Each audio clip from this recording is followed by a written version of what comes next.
So I'm gonna do a quick and dirty kind of setup video for this Rok-It guitar rack.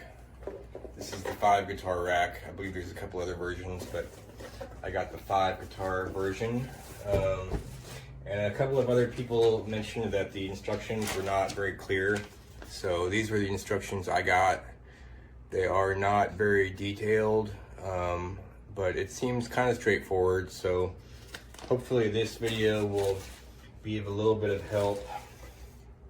I'm starting with the A and B upright pieces, these 2 long ones that go up and down. I'm going to start by connecting the B leg to the D foot. And you'll notice that at the top of B there's like a square hole, and at the bottom there's this pin and the round holes. So that pin needs to face the front of the rack. So it's going to end up like this. And that little thing fits in there like so. Okay, so I'm actually going back in time here to warn you about this because I didn't realize it until the end. But with the Allen key head bolts, there's actually 2 different lengths. It's hard to notice at first, but 2 of them, 2 out of the lot, are shorter than the others. So the shorter ones are going to attach the feet. So B to D and A to C. Okay, so we've got the B leg and the D foot here. The screw is going from the inside to the outside, and we're going to use one of these little wing nut twisties to secure it. This came with a bunch of washers too, so I think you could probably use those pretty much wherever. I'm using one on the inside.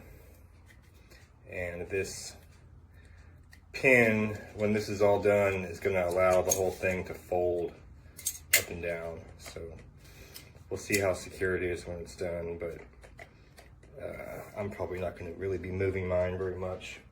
You'll notice too that of all the screws and hardware that came with it,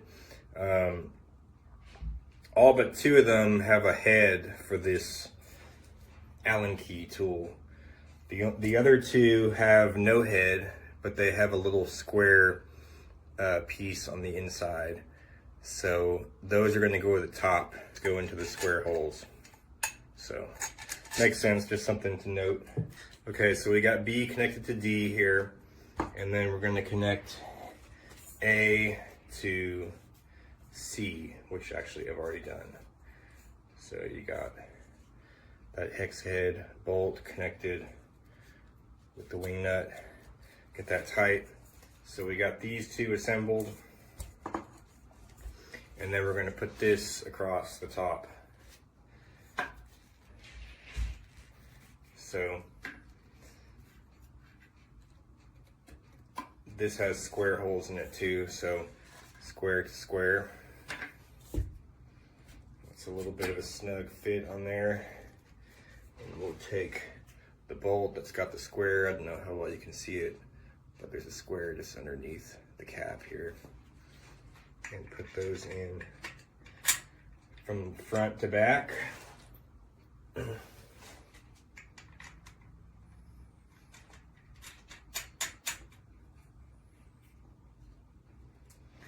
All right, and then I'm gonna do,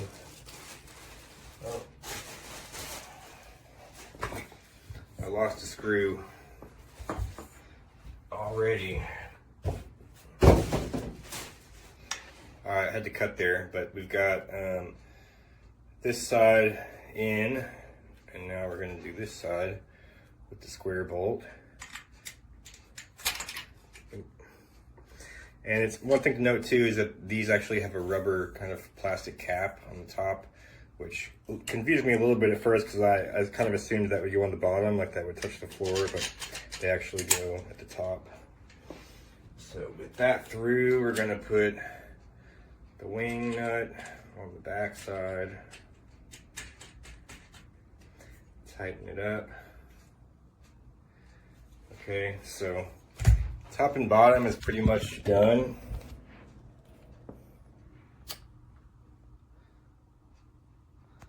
So now we just need to put these two pieces, and these are going to go like this. So from here it's going to be pretty straightforward. We just have 4 of these Allen key bolts left. It comes with the key, with the tool to do it, with the Allen key. So it's pretty straightforward from here. Going to use the washers, and I'll flip it like this so you can see it. Oh no. Okay, so actually, and notice too that there's 2 holes in the front here. So the cross rod should go in the front of these 2 holes, not that one, but this one, like that. And then the other piece is going to go through this hole. This is not the easiest way to do it.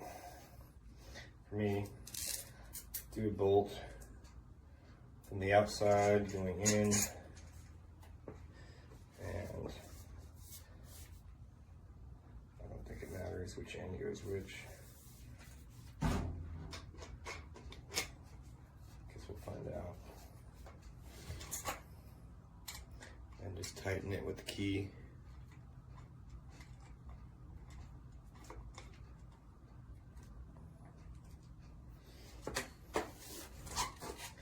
Do the other side. Take the bolt, take the washer. Bada bing, bada boom.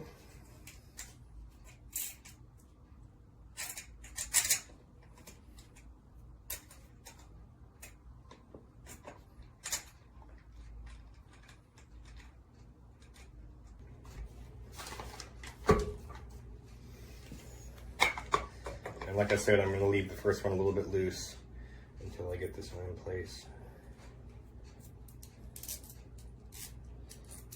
The washer.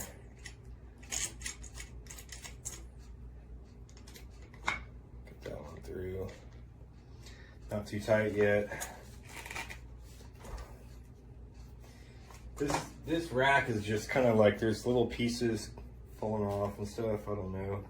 I think it'll probably do for my needs, which are like fairly light duty. It's more just like a make space kind of thing in the jam room. So hopefully it will do that once we get it together. And I'm gonna put what I believe will be the last bolt here. I ended up with a few extra washers, which is probably fine. They might give you some extras.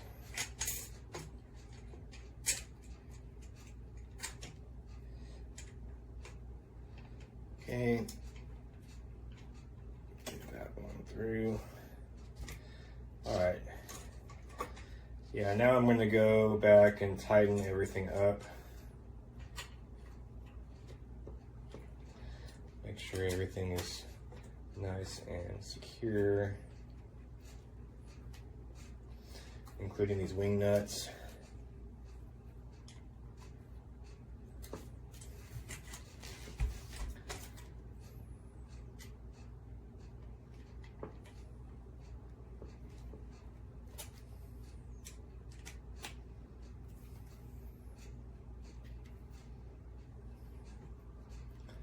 Tighten that wing nut.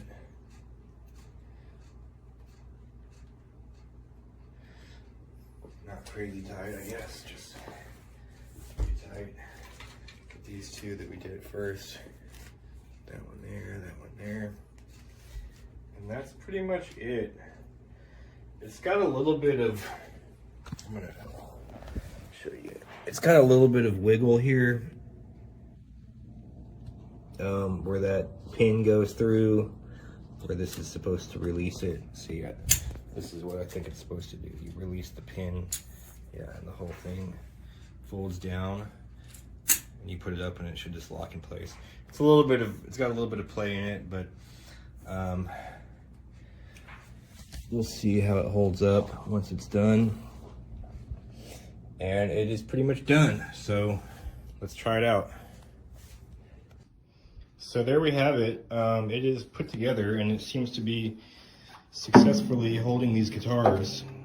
I put a few different types in here just to kind of see how it does with an acoustic, a couple of basses. These are fine. The acoustic maybe fits a little bit funny just because it's like a bigger body, but I think it would hold that if you just have them like that. Seems fairly secure. It's nothing fancy. And like I said, it's not really something I'm gonna like take on the road or anything. So I didn't really intend for this to be a review video, but more just a setup video. But since we're here and it's set up, it's got a little bit of play in it, but that's probably fine for my needs. But there we have it. And actually, let's try one more guitar here since we have the 5 guitar rack. You might get them bumping into each other a little bit, probably because of that acoustic, but yeah, there we have it.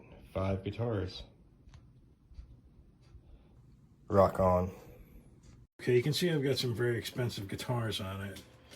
This is the kind of thing I'm talking about, where you got to stick glue in there and then glue that on to get it to stay. Otherwise, you'll be leaving it at the nightclub or the bar or wherever the hell you're going. And then this is the part that broke too. There's no like little clasp or locking thing in there, so it's just free. Those little rubber feet fell off, so you can see I got those taped on. And then the bottom of this thing, the main like support thing, you see where I've got tape on it. Otherwise, it just falls apart. This is a review for the Rok-It 3 guitar rack. Holds a Aristides H08 and an Ibanez EHB 1505 MS really well. Giving it 4 stars because the instructions suck and the foam was a little bit deformed out of the box. But overall, it works, and I imagine it would hold like a Strandberg or something else with a similar body style.